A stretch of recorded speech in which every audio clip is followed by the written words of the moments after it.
What's going on, y'all? This is Rob with CinemaBullyZ. Um, Today I'm going to talk about something that I see a lot of people post about on these bully sites or bully groups, um, and regarding breeding standards to pockets, XLs to standards, micros to pockets, um, micros to standards. I mean, the list goes on.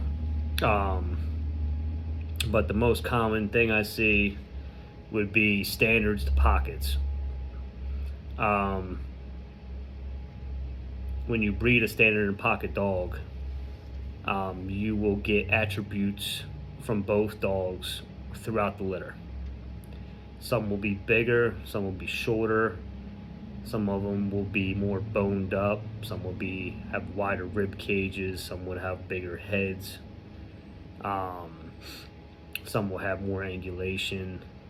The whole litter is going to be different. That goes for breeding a micro to a pocket. Some of them will be pocket, some of them will be micro. Same thing with standard to an XL. Some might be XL, some might be standard. They might be all standard, but they might be all on the taller side of standard. That being said, yes, you can breed standard to pocket, standard to XL, micro to pocket, but you got to understand you will get a variety of those dogs throughout the litter. You will not be consistent. It will not throw the attributes that you are trying to get, if that's what you're doing it for. If the dogs are from two different lineages, with standards and classics and pockets throughout the lineage of the pedigree, the dogs will be inconsistent when you breed those two dogs. That's why I am a strong believer, and I say this in a couple of my videos, line breeding and breeding is essential to getting a dog that is what it's supposed to be when it comes to the standard. If it's a pocket, a standard, an XL, you should be breeding that style of dog as close to what its blood is originated from. And what I mean by that is, if the dog has a lot of gaudy line in it, stick with gaudy line. Stick with certain dogs that come from the gaudy line that you like. They don't gotta be, close in relation. It could be a distant uncle, it could be a distant aunt, it could be a great-great-grandmother, it could be, whatever the case might be. It can be distant, but keep the blood the same until you reach a point of breeding that the dogs are coming out with defects or coming out not how you want them to be. That being said, once that happens, that is when you outcross the dog from, say, gaudy line to a razor's edge dog, or to a Michelin's dog, or to maybe some old school Remy or gray line, whatever the case might be. Now, doing that will give you a better product of a dog, more consistent look, the attributes that you're shooting for, and most likely the dog will throw true to whatever you throw that dog to when it comes to different bloodlines.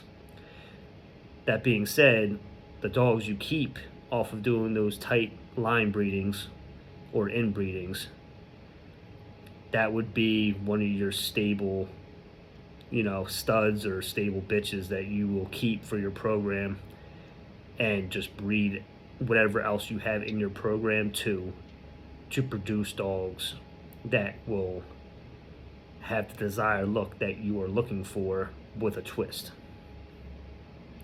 So twists, the twist could be maybe that inbred, line bred dog of yours might lack bone. Okay, so you breed it to a dog with heavy bone. And bone, the attributes from that heavy bone should carry over to some of the puppies off the litter. It's not going to be to all of them, but there is a chance that half your litter could have the attributes that you're looking for. So that's just an example. So understand what you're doing when you're breeding, different size dogs to each other. Number one, why are you doing that? Number two, do you understand if the bloodlines match? And number three, is there enough tight lineage in the pedigree to give you the desired look you want from breeding a different size dog to that dog? So that, I don't know if that makes sense to you, but it does the way I'm thinking. But basically what I mean by that is, say you line breed and inbreed the pockets that you have and they get smaller. So say it's like borderline micro, or you might even get into the micro size dogs. Now you might want to throw a standard male in there with similar blood or the same blood or close to the same blood to give those dogs back their size. Wider rib cage, wider chest spread, just bigger height. And that's what I mean by that. So I hope this helped you guys out. This is just a little brief conversation because I've been seeing it on my timeline recently and I'm just tired of reading it because it's just inexperienced people. It's not your fault, because people in this game do not explain it to you properly, and I might not explain it 100% properly, but I know what I'm talking about. So if you reach out to me one-on-one, I'll be glad to go over stuff with you. Send me the dog's pedigree. I can tell you what's a good idea, what's not a good idea, whatever the case might be. But I said, it's all in front of you in the dog's pedigree. Don't breed to the hype dogs. I don't care if the dog has 4, 5, 6 grand champions in it and you're breeding it to your dog that has, 2 or 3 grand champions and a whole bunch of champions and, whatever. But the dogs have 2 different pedigrees with, different lineage. Because those dogs are not going to be nice. They're not going to throw true. They're not going to throw consistent. You will get a mix match of all different types of style of dogs. You might get 1 or 2 nice ones, but the rest of them are going to be not train wrecks, but they're not going to be what you want. Some of them might be train wrecks. Because whatever is acquired from doing that breeding in the lineage from far back or from up close in it, and it carries over to the puppies, might not be the desired traits you want, which is why the inbreeding and line breeding is very important and essential to getting the desired look consistently. So, hope this helped you guys out. Like, follow, subscribe. Check me out on Instagram at CinemaBullyZ and also Facebook at CinemaBullyZ. And I'll be coming out with some new apparel soon, so stay tuned for that if you're interested. Hit me up on Instagram or Facebook. All right, take care, guys. Later.